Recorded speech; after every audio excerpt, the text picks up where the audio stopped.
இளம்பிள்ளைங்களாகிய எல்லாம் வல்ல ஸ்ரீ கனகாசலமூர்த்தி பெருமானுடைய திருவருளினால் வெளிவந்து கொண்டிருக்கும் இந்த ஞானச்சாரலில் பலவிதமான அரிய நுட்பங்களை நாம் பார்த்து வருகிறோம். அந்த வகையில் இன்று நாம் பார்க்க இருப்பது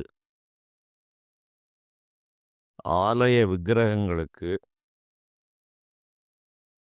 எந்த அளவு சக்தி இருக்கிறது, அதில் உயிர் ஓட்டம் இருக்கிறதா,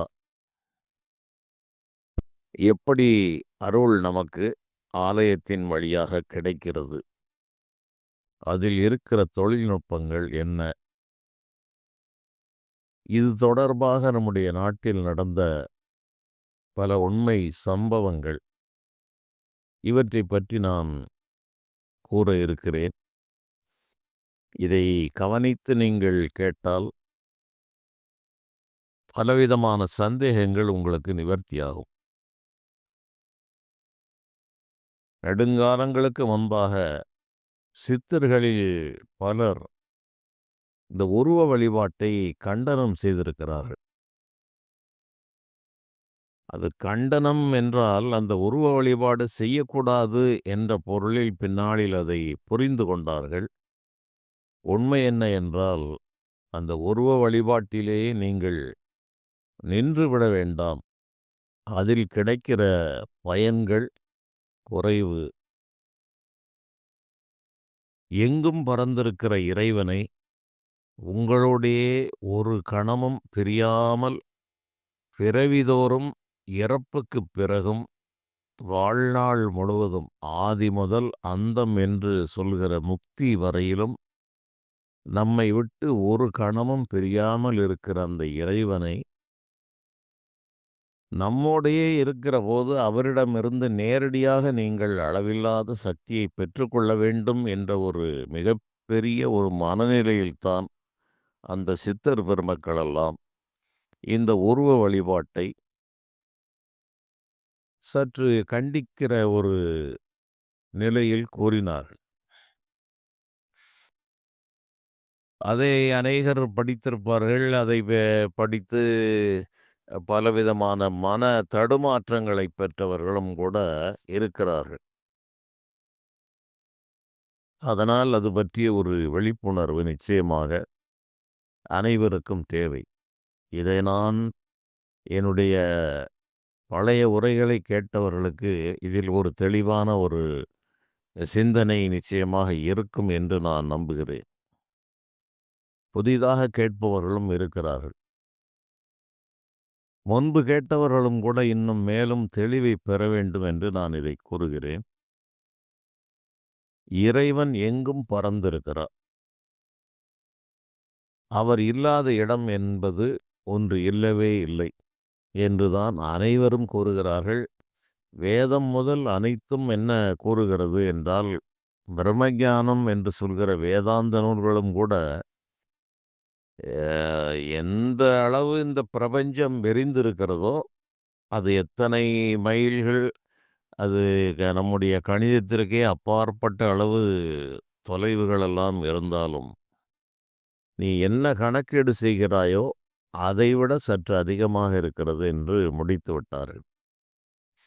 ஆகவே இதற்கு ஒரு எல்லை என்பதே இல்லை.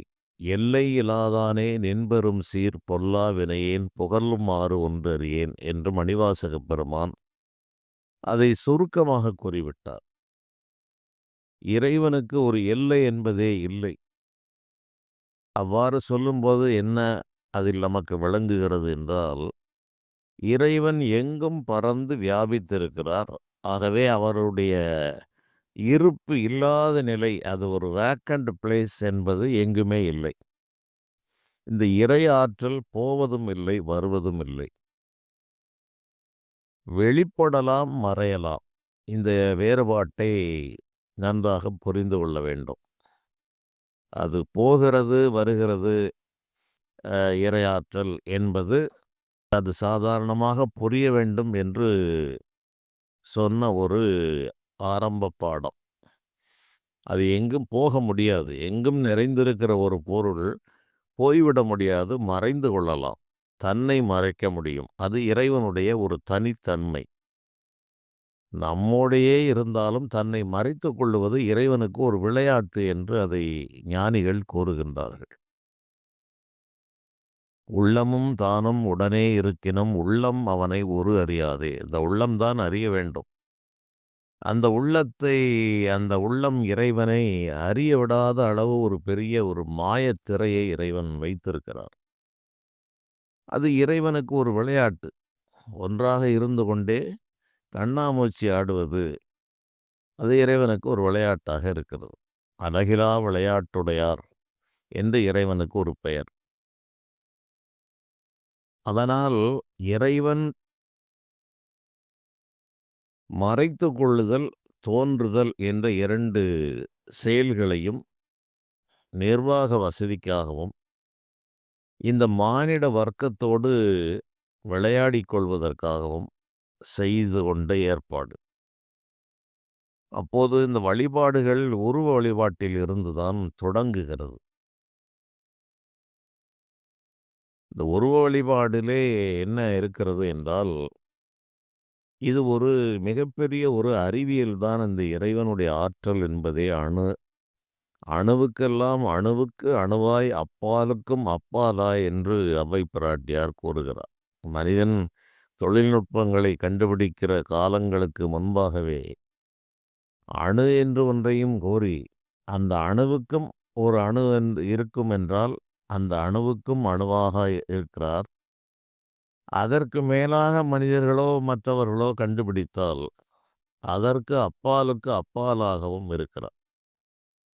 இப்படியெல்லாம் இந்த மிகப்பெரிய தொழில்நுட்பத்தை எளிய வார்த்தைகளிலே சொல்லிச் சென்றார்கள். அதை விரிவுபடுத்தி பல விதங்களில் பயன்படுத்தியது நம்முடைய நாட்டு ஞானிகள்.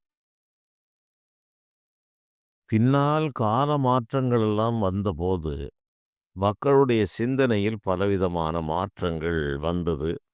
பலருடைய பேச்சுக்கள், பலருடைய விமர்சனங்கள் இவற்றின் மூலமாக மனிதர்களுக்கும் சந்தேகம் வரத் தொடங்கியது.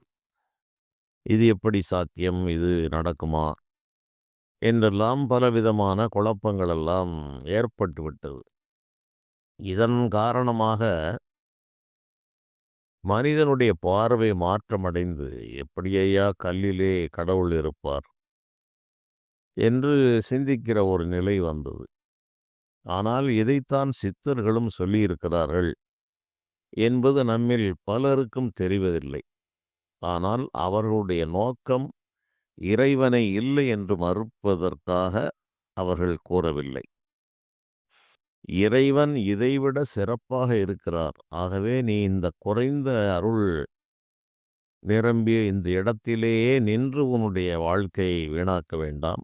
இதற்கு மேல் நீ உயர்ந்து மேலே வர வேண்டும் என்ற அடிப்படையில் அவர்கள் இந்த விக்கிரக வழிபாடுகளை குறை கூறும் விதமாக கூறினார்கள். அதை நிந்தாஸ்துதி என்று இந்த கவிகளுக்கு ஒரு நிலை இருக்கிறது. அதாவது இறைவனை நிந்திப்பது போல அவரை புகழ்வது.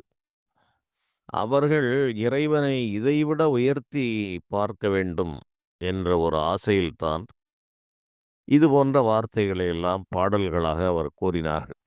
நட்டகல்லை சுற்றி வந்து 4 புஷ்பம் சாத்தியே சுற்றி வந்து மொணமொணன்று சொல்லும் மந்திரம் ஏதடா, நட்டகல்லும் பேசுமோ நாதன் உள்ளிருக்கையில் என்பதுதான் அதில் அடிப்படை.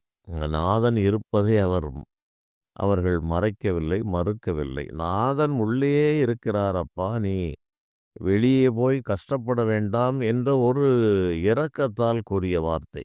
அது இறைவனை மறுப்பதற்காக கூறப்பட்டதல்ல. நட்டகல்லும் பேசுமோ நாதன் உள்ளிருக்கையில் சுட்ட சட்டி சட்டுவம் கரிச்சுவை அறியுமோ. ஒரு பலவிதமான அறுசுவை பதார்த்தங்களை செய்வதற்கு நாம் பாத்திரங்களை பயன்படுத்துகிறோம். இன்று பாத்திரங்கள் ஒரு விதத்திலே பயன்பாடு, ஒரு காலகட்டங்களிலே மண் சட்டிகள் இருந்தன. அதற்கு முன்பாக என்ன உலோகங்கள் பயன்படுத்தினார்கள் என்பதை முற்றிலும் நம்மால் அறிய முடியவில்லை. இதைவிட உயர்ந்த நிலையில் உள்ள தங்க பாத்திரங்களும் கூட பயன்பட்டது என்றுதான் பல குறிப்புகள் மூலமாக நாம் அறிய முடிகிறது. ஜோதிட சாஸ்திரம் கூறுகின்ற போது இந்த அன்னப்பிராசனம் என்று ஒரு 6 வயதிலே குழந்தைக்கு உணவு ஊட்டுகின்ற போதே தங்கத்திலே தங்க பாத்திரம் அல்லது அதன் பிறகு இந்த நிலை பொருளாதார நிலைக்காக அது வெள்ளியாக மாறியது. இப்படிவே இவையெல்லாம் நாம் இப்படித்தான் என்று நிர்ணயிக்க முடியாது. அது ஒரு தனிப்பட்ட கதை. அதுபோல இந்த இறைவன் எங்கும் இருக்கிறார், உள்ளே இருக்கிறார். இந்த பதார்த்தங்கள் எல்லாம் நாம் பலவிதமான மிகச்சிறந்த சுவையுடைய ஒரு பதார்த்தங்களை பாத்திரங்கள் வாயிலாக அதில் உள்ள அந்த சட்டுவம் என்று கூறக்கூடிய அந்த கரண்டி, சட்டுவம், இந்த கிளறக்கூடிய அந்த கருவிகள், இவைதான் அந்த சுவை நிறைந்த உணவுக்கு தயாரிப்பதற்கு ஆதாரமாக இருக்கிறது.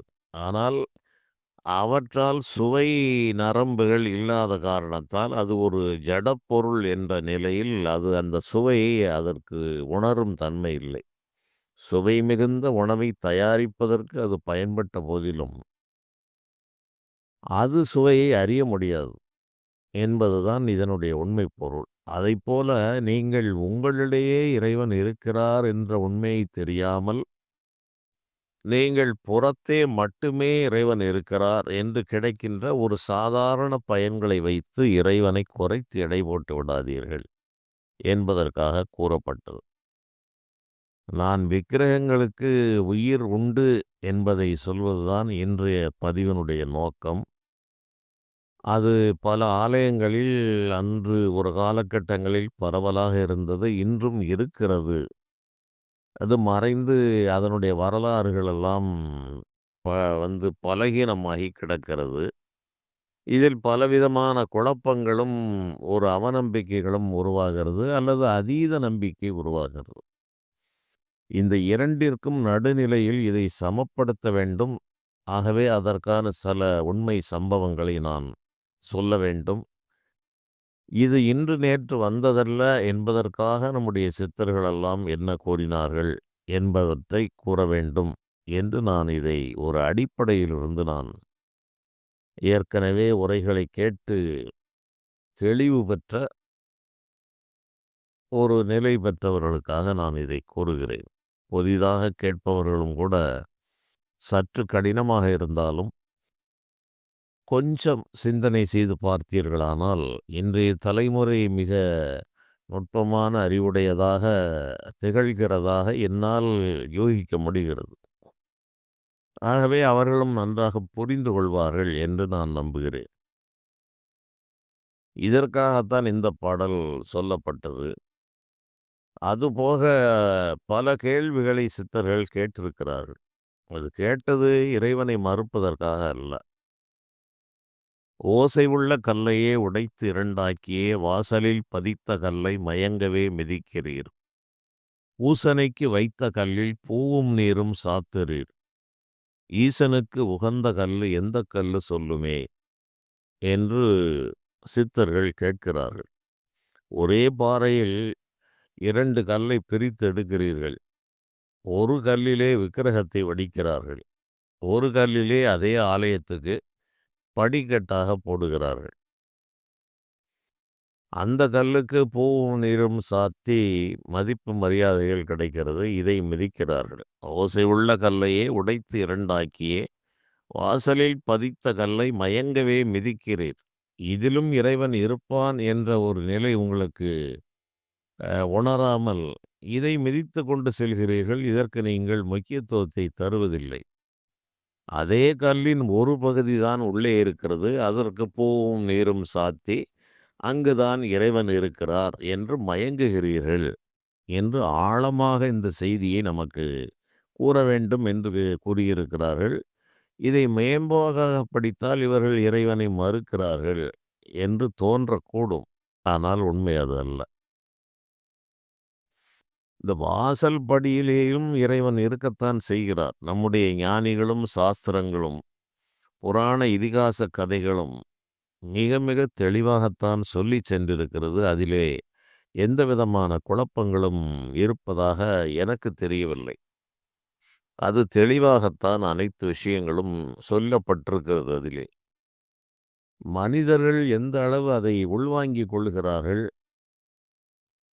அதை விளக்கிச் சொல்லக்கூடிய நபர்கள் எந்த அளவு சொல்லுகிறார்கள் என்பதில்தான் பலவிதமான தடைகளை நாம் பார்க்க முடிகிறது. பொதுவாக எடுத்துச் சொல்லக்கூடிய நபர்கள் ஓரளவு அருள் நிறைந்தவர்களாக இருக்க வேண்டும். ஒரு காலத்தில் பரிபூரண அருள் பெற்றவர்கள் கூறியதுதான் இன்று நாம் பயன்படுத்திக் கொண்டு வருகிறோம். அதுதான் நமக்கு ஊன்றுகோலாக இருக்கிறது. அதை வைத்துக்கொண்டு நம்முடைய அனுபவத்தை வைத்து அதை உறுதி செய்து கொள்ள வேண்டும். அப்படியே நம்பு என்று எந்த ஒரு அறிஞர்களும், எந்த ஒரு பெரிய தலைசிறந்த மக்களும் கூறவில்லை. நீ கேட்ட அனுபவத்தை பார், அதன் பிறகு இதில் நீ நம்பிக்கை கொள் என்றுதான் கூறினார்கள். அதனால் ஒரு படியிலே இருக்கிற கல்லிலும் இறைவன் தான் இருக்கிறார். அந்த அடிப்படையில் தான் படியாய் கிடந்து உன் பவளவாய் காண்பேனோ என்று ஆழ்வார்கள் கூறினார்கள். நின்றும் இருந்தும் கிடந்தும் நினைப்பதுன்னை என்றும் தொழுவது உன் மலர்த்தாள் எழுதாமரையின் அன்றும் பிறந்தவளே அழியாத முக்தி ஆனந்தமே என்று அபிராமி பட்டர் பாடுகின்றார். நின்றும் இருந்தும் கிடந்தும் நினைப்பதுன்னை. இதை பலவிதமான பொருள்களுக்கு இடம் கொடுக்கும் ஞானிகளுடைய வாக்கு. ஆகவே இதுதான் பொருள் என்று வாதிக்க முடியாது. அவர் எந்த நோக்கத்தில் கூறுகிறார், அவருடைய தகுதி, அவருடைய மனோ சஞ்சாரம் எந்த அளவு இருக்கிறது, அதை பொறுத்தெல்லாம் அவர்கள் கூறியிருப்பார்கள். அவர்கள் கூறியதெல்லாம் இறைவனை தரிசித்து அவர்கள் ஒளி வடிவமாக தரிசித்த நிலையில் கூறிய வார்த்தைகள்.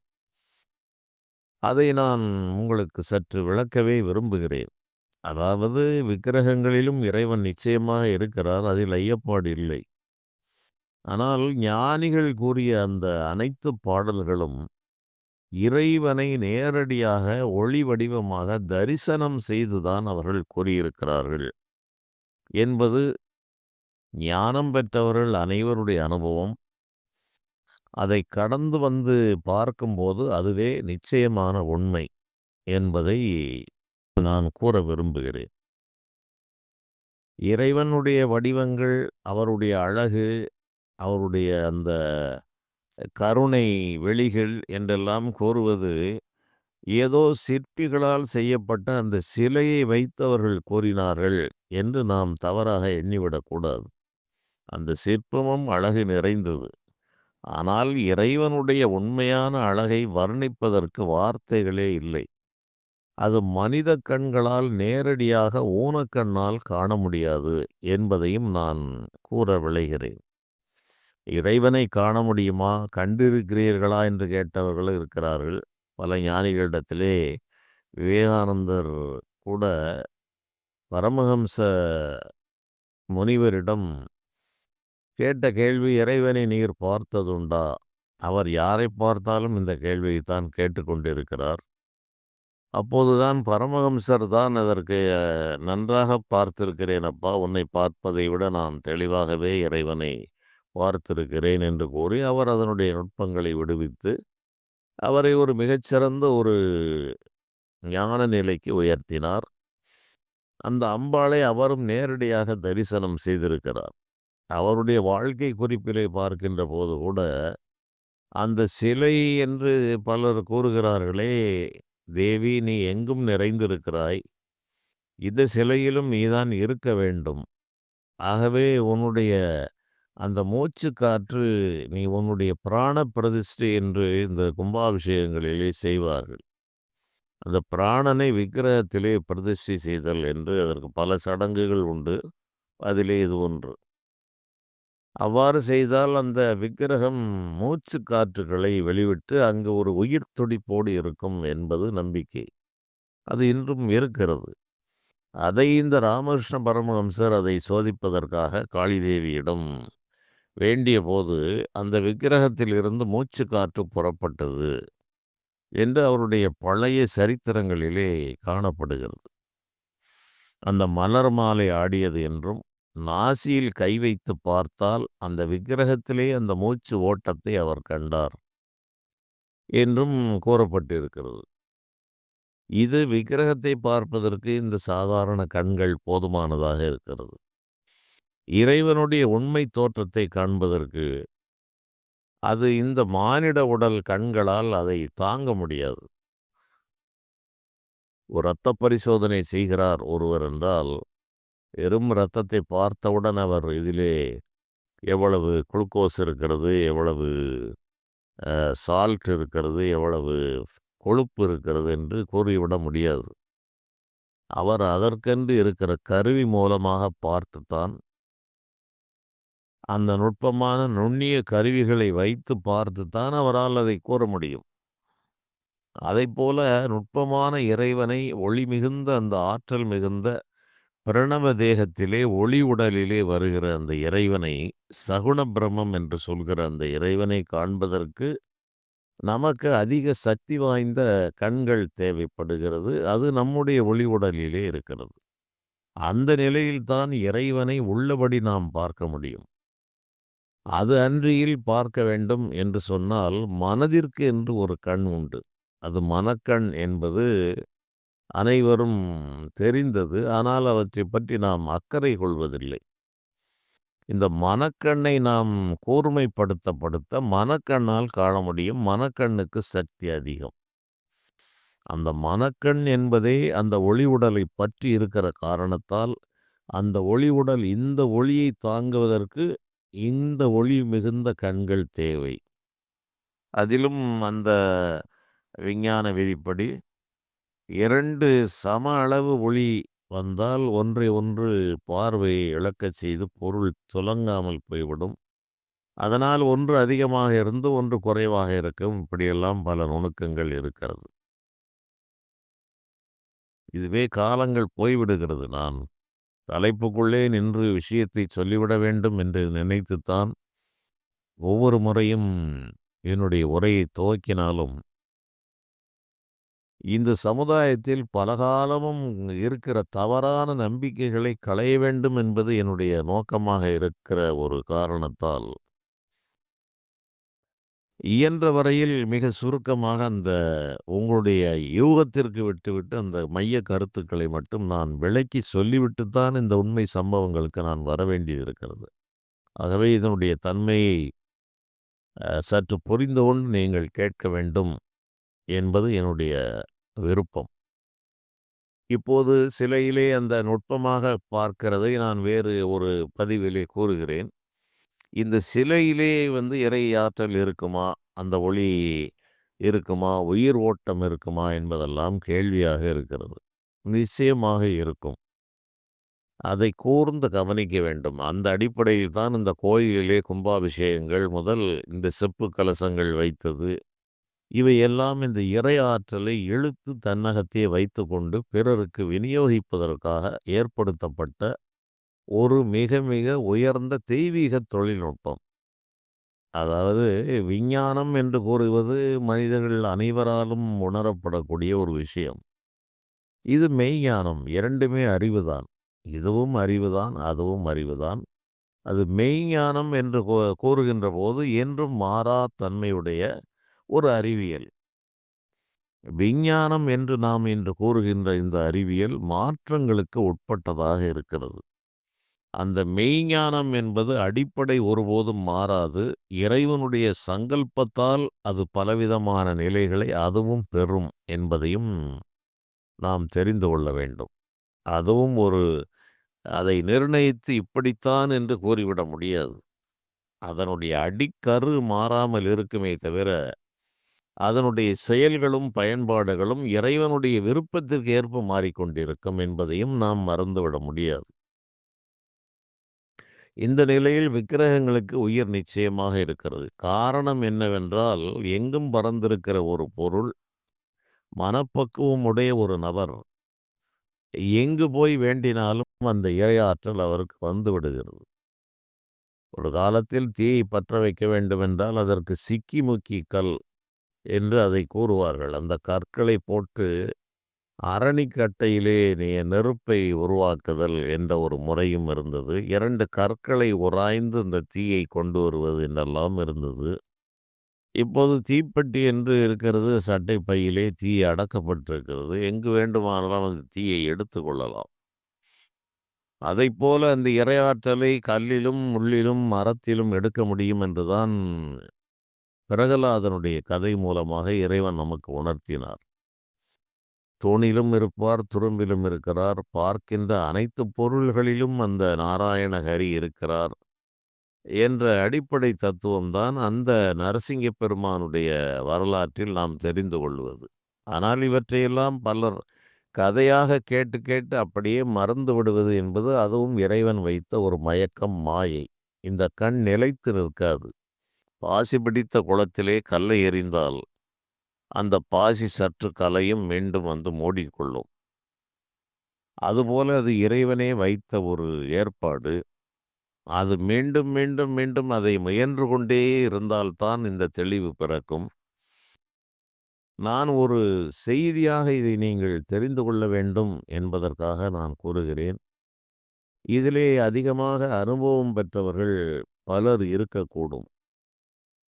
அவர்களுக்கு இது நிச்சயமாக உதவும். அதை மேலும் விரிவு செய்து கொள்ளவும் அவர்களால் முடியும். அதனால் எல்லாவற்றிற்கும் உயிர் இருக்கிறது. சிறப்பாக பிரதிஷ்டை செய்யப்பட்ட ஒரு விக்கிரகம், முறையான பூஜை வழிபாடுகள் நடந்தால் அதில் நிச்சயம் உயிர் ஓட்டம் இருக்கும். அந்த பிரதிஷ்டையும் பலவிதமாக சொல்லப்பட்டிருக்கிறது. இயற்கையாக உருவான சுயம்பு என்றும், தேவர்களால் பிரதிஷ்டை செய்யப்பட்ட ஒரு விக்கிரகம் என்றும், ராஜ பிரதிஷ்டை என்று அரசர்களால் பிரதிஷ்டை செய்யப்பட்டது, மானிட பிரதிஷ்டை என்று ஒரு சாமானிய மனிதர்கள் கூட இன்று ஒரு கோயிலை கட்டலாம். இப்படி அதிலும் பல நிலைகள் எல்லாம் இருக்கிறது. எப்படி இருந்தாலும் அந்த சிலைகளிலே உயிர் ஓட்டம் இருக்கும். திருநெல்வேலி மாவட்டத்திலே திருக்குறுங்குடி என்ற ஒரு வைஷ்ணவ ஸ்தலம் ஒன்று இருக்கிறது. அது எங்கே இருக்கிறது என்று கூற வேண்டுமென்றால், களக்காடு என்று மேற்கு மலை அடிவாரத்திலே ஒரு ஊர் இருக்கிறது. இது கிட்டத்தட்ட மேற்கு தொடர்ச்சி மலையினுடைய அடிவாரத்தில் இந்த ஊர் அமைந்திருக்கிறது. நாங்குநேரியிலிருந்து மேற்கு நோக்கி சென்றால் இது சுலபமாக அடையக்கூடிய ஒரு இடம். நாங்குநேரி என்பது திருநெல்வேலியிலிருந்து கன்னியாகுமரி செல்லக்கூடிய அந்த நெடுஞ்சாலையில் இருக்கிற ஊர். அந்த ஊரிலிருந்து வலதுபுறமாக மேற்கு நோக்கி ஒரு 20, 25 கிலோமீட்டர் தொலைவிலே இந்த திருக்குறுங்குடி என்பது 108 திவ்ய தேசங்களில் ஒன்றாக கூறப்படும் மிகச்சிறந்த ஒரு ஆலயம். அதனுடைய பரப்பளவே மிக அதிகம். அதனுடைய சுற்று மதில்களெல்லாம் பெரிய கோட்டை சுவர் போல் அமைத்திருக்கிறார்கள். உள்ளே இருக்கிற சிற்ப வேலைப்பாடுகளும் பிரமிக்க வைக்கிறது. அதை மிக நன்றாக பராமரிக்கிறார்கள். ஒரு காலத்தில் அது சேர நாட்டினுடைய கட்டுப்பாட்டில் இருந்ததாக வரலாற்று குறிப்புகள் இருக்கிறது. மலை அடிவாரம் என்றபோது அந்த பகுதிகளெல்லாம் சேரர்களுக்கு சொந்தமாக இருந்தது. அதில் ஒரு மிகப்பெரிய ஒரு ஆலய மணி ஒன்று போடப்பட்டிருக்கிறது. அந்த மணியை அடித்தால் பல கிலோமீட்டர் தொலைவுக்கு அந்த மணி கேட்கும் என்பதையும் நாம் அறிய முடியும். அந்த ஆலயத்தில் பொதுவாக ஒரு காலத்திலே சைவ வைணவ பேதங்கள் எல்லாம் நம் நாட்டிலே மிக தீவிரமாக இருந்தது. அந்த நிலையில் இந்த ஆலயமெல்லாம் 1000 ஆண்டுகளை கடந்த ஆலய பட்டியலிலே இது வருகிறது. இந்த ஒரு மிகச்சிறந்த அந்த அழகிய நம்பி கோயில் என்றுதான் அதை கூறுவார்கள். அதிலும் 5 விதமான நம்பிகள் என்று கூறுவார்கள். நின்ற நம்பி, இருந்த நம்பி, கிடந்த நம்பி, திருப்பார்க்கடல் நம்பி, அழகிய நம்பி என்று 5 விதமான நம்பிகளாக அந்த ஸ்ரீமன் நாராயணனை கூறுகின்றார்கள். அது செல்வ செழிப்பு. பொதுவாகவே வைணவ கோயில்கள் எல்லாம் நவரத்தினங்களும் பட்டு பீதாம்பரங்களுக்கும் குறைவே இருக்காது. அது செல்வ செழிப்பாகவும் இருக்கிறது. இன்று இருசக்கர வாகனங்கள் தயாரிப்பிலே நாடு முழுவதிலும் நம்ம தமிழ்நாட்டை சேர்ந்தவர் நாடு முழுவதிலும் பிரபலமாக இருக்கிற ஒரு அந்த நிறுவனத்தினுடைய குடும்பத்தின் முதல் நபர் தோன்றிய ஊர் அந்த ஊர்தான். திருக்குறுங்குடி என்று அதை கூறுகிறார்கள். அவர்களும் அந்த ஆலயத்திற்கு மிகச்சிறந்த பணிகளை பல ஆலயத்திற்கும் செய்கிறார்கள் என்பதை நாம் கேள்விப்படுகிறோம். அது அவருடைய சொந்த ஊர் என்பதால் அந்த ஆலயம் மிக மிக சுத்தமாக தெளிவாக பராமரிக்கப்படுகிறது. அது அறநிலையத்துறையில் தான் இருக்க வேண்டும் என்றாலும் அதற்கு ஜீயர் எல்லாம் இருக்கிறார். இப்படி பல விதங்கள் எல்லாம் இருக்கிறது. அதில் நாம் தெரிந்து கொள்ள வேண்டியது, வைணவ ஆலயங்களிலே சிவனுடைய சந்நிதியும் பைரவருடைய சந்நிதியும் என்னை பொறுத்தளவில் நான் எங்கும் இருப்பதாக கேள்விப்படவில்லை. தில்லை நடராஜ பெருமானுடைய கோயிலிலே கோவிந்தராஜ பெருமாளுக்கு அது சிலையாக இருக்கிறதா, ஓவியமாக இருக்கிறதா என்பது எனக்கு தெரியாது. இருப்பதாக கூறுவார்கள். ஆனால் இங்கே ஆலயமாகவே அமைந்திருக்கிறது. மகேந்திரகிரிநாதர் என்ற ஒரு சிறிய சிவலிங்க பிரதிஷ்டையும், அதற்கு பக்கத்திலே ஒரு பைரவர், ஒரு சின்ன ஒரு மணிக்கூடு மண்டபம் என்று சொல்லுவார்கள். எங்கும் காற்றுவர். மிகப்பெரிய ஆலயம். ஆலயத்திற்குள் ஒரு சின்ன ஆலயத்தை ஒரு 4க்கு 6 என்ற அடிப்படையில் கட்டியிருப்பார்கள். அதில் காற்று ஏற்கனவே மேற்பகுதி மூடப்பட்ட ஆலயங்கள். இந்த பாண்டிய நாட்டு திருத்தலங்கள், அதிலும் இந்த மலையை ஒட்டிய பகுதிகளிலே மூடிய திருப்படிகள் என்று கூறுவார்கள். மேலே அந்த மேல் தளமெல்லாம் கல்லால் மூடியிருப்பார்கள். இது பாண்டிய நாட்டு கோயில் அமைப்பு. சோழ நாட்டிலே கோயில் அந்த முக்கிய பகுதிகள் மட்டும் மூடப்பட்டிருக்கும். மற்ற பகுதிகள் எல்லாம் திறந்திருக்கும். காரணம், அங்கே கற்கள் அதிகமாக கிடைக்காத காரணத்தால். இரண்டுமே ஒரு விதமான அழகுதான். முழுவதும் மூடப்பட்டிருந்தாலும் ஒரு அழகு. முக்கிய பகுதிகளை மூடி மற்றவற்றை திறந்த வெளியாக விடுவதும் அதிலும் ஒரு அழகும் ஒரு ஆனந்தமும் இருக்கிறது. அதைப்போல இங்கு மூடப்பட்ட கோயிலுக்குள்ளே இன்னும் ஒரு சின்ன ஒரு மணிமண்டபத்தை அமைத்து, அதில் இருக்கிற ஒரு பைரவருக்கு அதற்கு முன்னால் ஒரு சரவிளக்கை தொங்க விட்டிருக்கிறார்கள். அதில் அவருடைய நாசி பகுதியில் ஒரு தீபம் எரியும். அவருடைய பாதத்தில் ஒரு தீபம் எரிகிற விதமாக அந்த விளக்கு அமைக்கப்பட்டிருக்கிறது. அந்த பைரவருடைய சந்நிதியில் நின்று மனதார வழிபாடு செய்தால் அந்த நாசி பகுதியில் உள்ள தீபம் ஆடத் தொடங்கும். காற்று வருவதற்கு வழியே இல்லை. கீழே இருக்கிற பாதத்தில் உள்ள தீபம் ஆடாமல் தான் இருக்கும். அதை இன்றளவும் காண முடியும். அதை காண்கிறார்கள். சரி, அந்த நாசியில் இருக்கிற தீபம் எப்போதும் எல்லோருக்கும் ஆடிவிடுகிறதா என்றால், சில நேரங்களில் சிறு சலனம் இருக்கிறது. அந்த வழிபடுகிற அந்த நபருடைய நம்பிக்கையும் ஆழத்தையும் பொறுத்து அந்த தீபத்தினுடைய அசைவு அதிகமாக இருக்கிறது. இதை நானே பல ஆண்டுகளுக்கு முன்பு என்னோடு ஒரு 2 ஆர்வமுடைய நபர்கள் வந்தார்கள். அவர்களுக்கு இதனுடைய நுணுக்கங்களை எல்லாம் நான் கூறினேன். அது தொடர்பாக என்னுடைய எதிர்கால கணிப்பிலும் அப்போது அதிலே சில சூழ்நிலைகள் இருந்தது. அதையும் நான் கூறினேன். அது கூறியபடியே நடந்தது. அதன் பிறகு அனைவரும் ஓரளவு தெரிந்திருக்க முடியும். அது மீண்டும் அந்த சிவன் சந்நிதி அங்கிருந்து அப்புறப்படுத்தினார்கள்.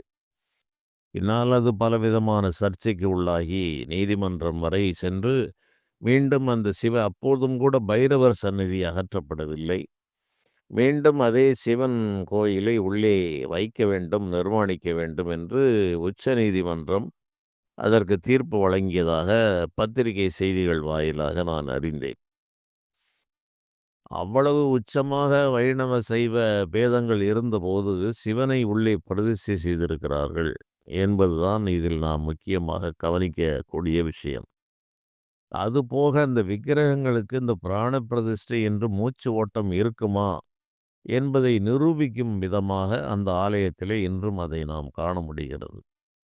இது தவிர மானசீகமான ஒரு அமைப்பு உள்ளவர்கள் ஒரு 40 ஆண்டுகள் கும்பாபிஷேகம் ஆகாத கோயில் என்று வைத்துக் கொண்டாலும் கூட, அந்த கோயிலுக்கு நின்று உள்ளேயோ, வெளியேயோ நின்று அவர்கள் பிரார்த்திக்கின்ற போது, அங்கே அந்த அருளாற்றலை இவர்கள் உணர முடியும், பேச முடியும். அது ஒரு சற்று அதிகமான ஒரு உயர்ந்த நிலை. அவர்கள் எங்கும் இருக்கிற இறைவனை இந்த எல்லைக்குள் நின்றுதான் வணங்க வேண்டும் என்ற ஒரு நிலையை கடந்திருப்பார்கள். அதனால் அவர்கள் எங்கிருந்தாலும் அந்த இறைவனோடு தன்னை தொடர்புபடுத்திக் கொள்வார்கள். இப்படி பல ஆலயங்களிலே அந்த இறையாற்றல் அந்த விக்கிரகங்களிலே வெளிப்படுகிறது. இதை பலரும் அதை புரிந்திருக்கலாம், அறிந்திருக்கலாம். இந்த ஆலயத்தை பற்றி அனைவருக்கும் பெரும்பாலும் தெரிந்திருக்க முடியாது என்ற காரணத்தாலும், இதில் இப்படிப்பட்ட ஒரு சிறப்பான ஒரு நிலை இன்றளவும் காணப்படுகிறது. இந்த செய்தி அங்குள்ள பெருமாள் கோயிலும் மிக சிறந்த ஒரு அமைப்பிலே இருக்கிறது. அதற்கு மேல் மேற்கு தொடர்ச்சி மலைக்குள் நம்பி கோயில் என்று இருக்கிறது. அது யாத்திரை கடினமானது. வனத்துறையினுடைய கட்டுப்பாட்டில் இருக்கிறது. அங்கு போவதற்கு ஒரு குறிப்பிட்ட காலங்களைத்தான் அனுமதி இருக்கிறது. மற்ற காலங்களிலே அனுமதி இல்லை. அது அடர்ந்த வனமாக இருக்கிறது. ஆறுகள் இருக்கிறது. ஆகவே அது ஒரு காலத்தில் சகஜமாக இருந்தது. இன்று பலவிதமான கட்டுப்பாடுகளை விதித்து அதை அனுமதிக்கிறார்கள்.